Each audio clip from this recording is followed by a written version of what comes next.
سعد گھبرا کر خاموش ہو گیا۔ اس آواز سے مجھے محروم نہ کر جو مجھے گھر سے نکال لائی ہے، لڑکی نے کہا۔ مجھے دیکھ کے تو خاموش ہو گیا ہے تو میں دور چلی جاتی ہوں۔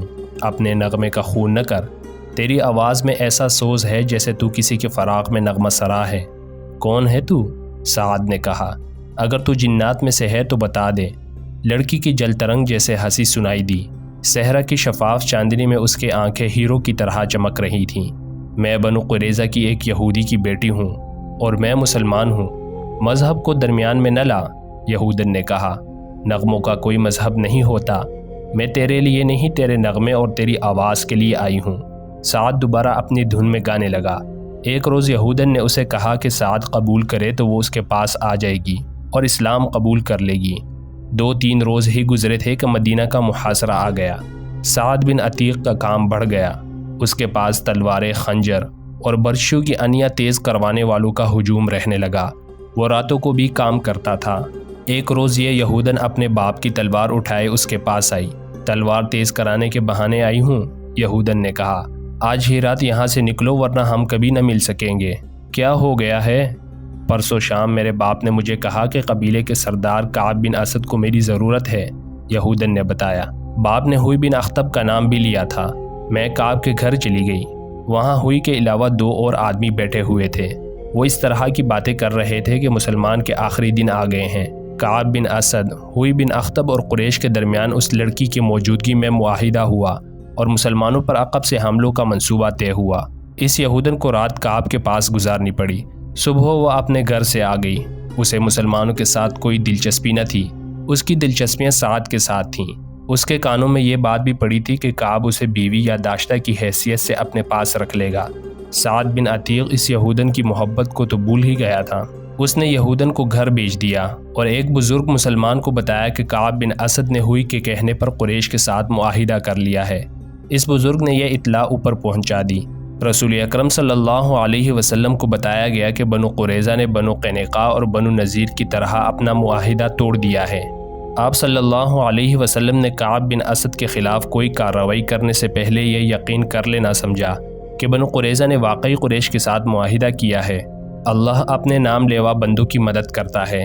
اس کے فوراً بعد ایک ایسا واقعہ ہو گیا کہ جس سے تصدیق ہو گئی کہ بنو قریظہ اور قریش کے درمیان بڑا خطرناک معاہدہ ہوا ہے۔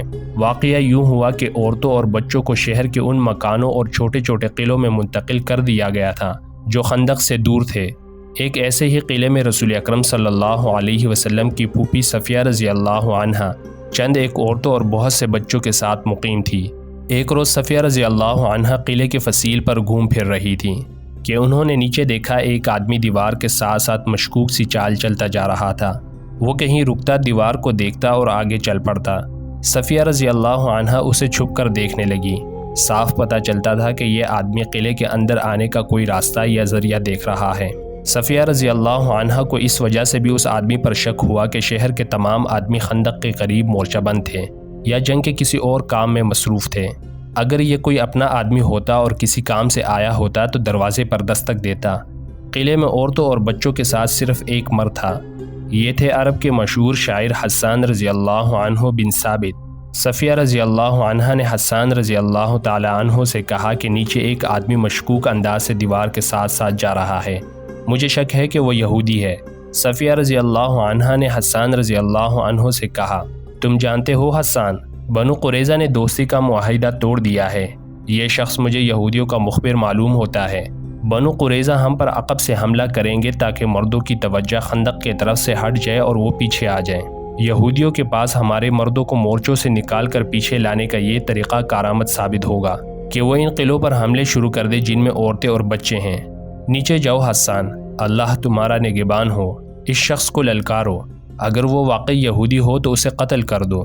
خیال رکھنا کہ اس کے ہاتھ میں برچی ہے اور اس کے چوغے کے اندر تلوار بھی ہوگی۔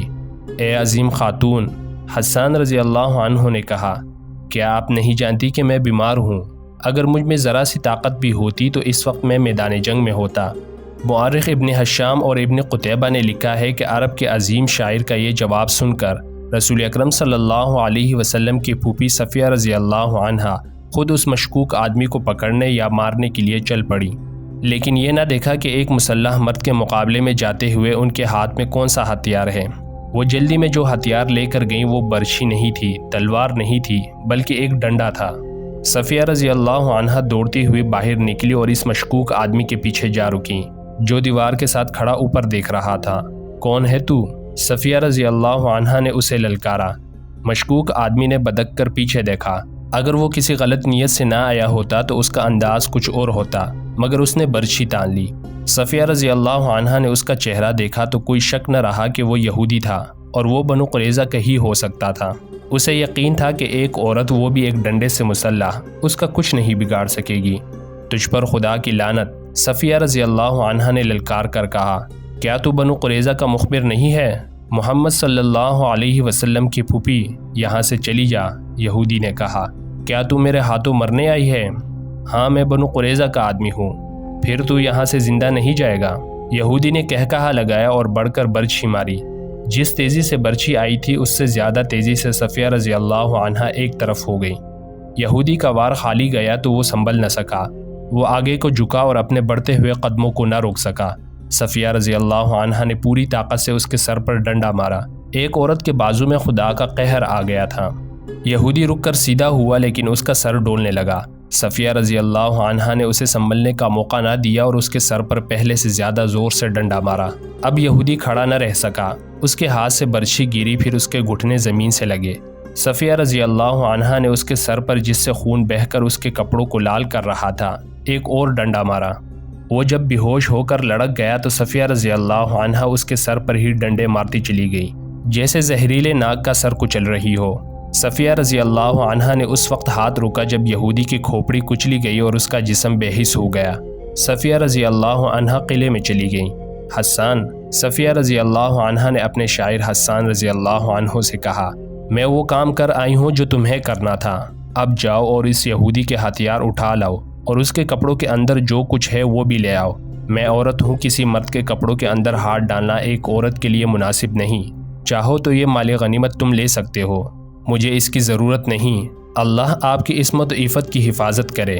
حسان رضی اللہ عنہ نے شاعروں کی مسکراہٹ سے کہا، مال غنیمت کی ضرورت مجھے بھی نہیں ہے اور میں اپنے اندر اتنی توانائی محسوس نہیں کرتا کہ یہ کام انجام دے سکوں۔ مورخین لکھتے ہیں کہ یہ خبر رسول کریم صلی اللہ علیہ وسلم تک پہنچی تو آپ صلی اللہ علیہ وسلم کو پریشانی ہوئی۔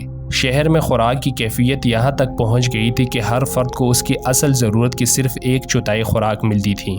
رسول کریم صلی اللہ علیہ وسلم نے خدائے ذوالجلال سے مدد مانگی اور کوئی حکمت عملی سوچنے لگے۔ ادھر خندق کا محاذ سرگرم تھا۔ خالد کو اپنے اس وقت کی بے چینی اور بےتابی اچھی طرح یاد تھی۔ وہ خندق کے ساتھ ساتھ گھوڑا دوڑاتا اور کہیں سے خندق عبور کرنے کے طریقے سوچتا تھا۔ وہ مرد میدان تھا، لڑے بغیر واپس جانے کو اپنی توہین سمجھتا تھا، مگر وہاں لڑائی اس نوعیت کی ہو رہی تھی کہ قریش کے تیر انداز خاصی تعداد میں خندق کے اس مقام پر آتے جہاں مسلمان مورچہ بند تھے۔ یہ صلہ کی پہاڑی تھی۔ تیر انداز مسلمانوں پر تیر برساتے، مسلمان جوابی تیر اندازی کرتے۔ کبھی قریش کا کوئی تیر انداز جیش کسی اور جگہ گشتی سنتریوں پر تیر چلاتا، مگر مسلمانوں کا جیش فوراً پہنچ جاتا۔ رات کو مسلمان خندق پر سنتریوں کی تعداد میں اضافہ کر دیتے تھے اور قریش خندق سے دور پیچھے خیمہ گاہ میں چلے جاتے تھے۔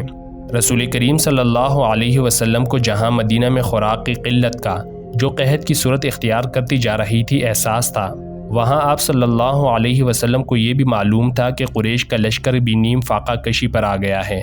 یہ وہ کیفیت ہوتی ہے جو انسانوں کو ایک دوسرے کی شرائط ماننے پر اور معاہدوں اور سمجھوتوں پر مجبور کر دیتی ہے۔ کسی بھی تاریخ میں اس شخص کا نام نہیں لکھا جسے رسول کریم صلی اللہ علیہ وسلم نے خفیہ طریقے سے قریش کے اتحادی غطفان کے سالار اینیا کے پاس اس مقصد کے لیے بھیجا کہ اسے قریش کی دوستی ترک کرنے پر آمادہ کرے۔ اسے یہ نہیں کہا گیا تھا کہ وہ مسلمانوں کے ساتھ مل جائے۔ رسول کریم صلی اللہ علیہ وسلم کا مقصد صرف یہ تھا کہ غطفان اور اینیا رضامند ہو جائیں اور اپنے قبیلے کو واپس لے جائیں، تو قریش کا لشکر 2000 نفری کی فوج سے محروم ہو جائے گا۔ یہ بھی توقع کی جا سکتی تھی کہ دوسرے قبائل بھی غطفان کی تقلید میں قریش کے لشکر سے نکل جائیں گے۔ کیا محمد صلی اللہ علیہ وسلم ہمیں زبانی معاہدے کی دعوت دے رہا ہے؟ سالار اینیا نے رسول خدا صلی اللہ علیہ وسلم کی ایلچی سے کہا، ہم نے یہاں تک آنے کا جو خرچ برداشت کیا ہے وہ کون دے گا؟ ہم دیں گے، رسول خدا صلی اللہ علیہ وسلم کی ایلچی نے کہا۔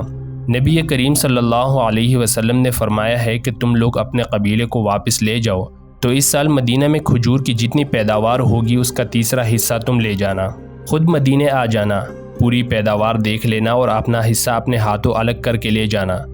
سالار اینیا میدان جنگ میں لڑنے اور لڑانے والوں کی قیادت کرنے والا جنگجو تھا، لیکن غیر جنگی مسائل اور امور کو بہت کم سمجھتا تھا۔ مؤرخ ابن قتیبہ نے لکھا ہے کہ اس واقعے کے کچھ ہی عرصے بعد رسول اللہ صلی اللہ علیہ وسلم نے اسے مستعد احمق کا خطاب دیا تھا۔ وہ بڑے طاقتور جسم والا اور جسمانی لحاظ سے پھرتیلا اور مستعد رہنے والا آدمی تھا۔ اس نے اپنے سردار غطفان سے بات کی، خدا کی قسم محمد صلی اللہ علیہ وسلم نے ہمیں کمزور سمجھ کر یہ پیغام بھیجا ہے۔ غطفان نے کہا، اس کے ایلچی سے پوچھو کہ مدینہ کے اندر لوگوں کو بھوک کا سامنا نہیں، ہم انہیں بھوک سے نڈال کر کے ماریں گے۔ کیا تم دیکھ نہیں رہے کہ ہمارا اپنا لشکر بھوک سے نڈال ہو رہا ہے؟ سالار اینیا نے کہا، مدینہ والے اپنے گھروں میں بیٹھے ہیں، ہم اپنے گھر سے بہت دور آ گئے ہیں۔ کیا لشکر میں تم بے اطمینانی نہیں دیکھ رہے؟ کیا تم نے دیکھا نہیں کہ ہماری کمانوں سے نکلے ہوئے تیر اب اتنی دور نہیں جاتے جتنی دور اس وقت جاتے تھے جب تیر اندازوں کو پیٹ بھر کر کھانا ملتا تھا؟ ان کے بازوؤں میں کمانیں کھینچنے کی طاقت بھی نہیں رہی۔ کیا اس کا فیصلہ تم کرو گے کہ ہمیں محمد صلی اللہ علیہ وسلم کو کیا جواب دینا چاہیے؟ غطفان نے پوچھا، یا میں فیصلہ کروں جو قبیلے کا سردار ہوں؟ خدا کی قسم میدان جنگ میں جو فیصلہ میں کر سکتا ہوں وہ تم نہیں کر سکتے، سالار اینیا نے کہا، اور میدان جنگ سے باہر جو فیصلہ تم کر سکتے ہو وہ فیصلہ میری عقل نہیں کر سکتی۔ میری عقل تلوار کے ساتھ چلتی ہے، مگر یہاں میری فوج کی تلواریں اور برشیاں اور ہمارے تیر مایوس ہو گئے ہیں، ہم خندق کے پار نہیں جا سکتے۔ ہمیں محمد صلی اللہ علیہ وسلم کی بات مان لینی چاہیے، اور انہوں نے رسول کریم صلی اللہ علیہ وسلم کی بات مان لی۔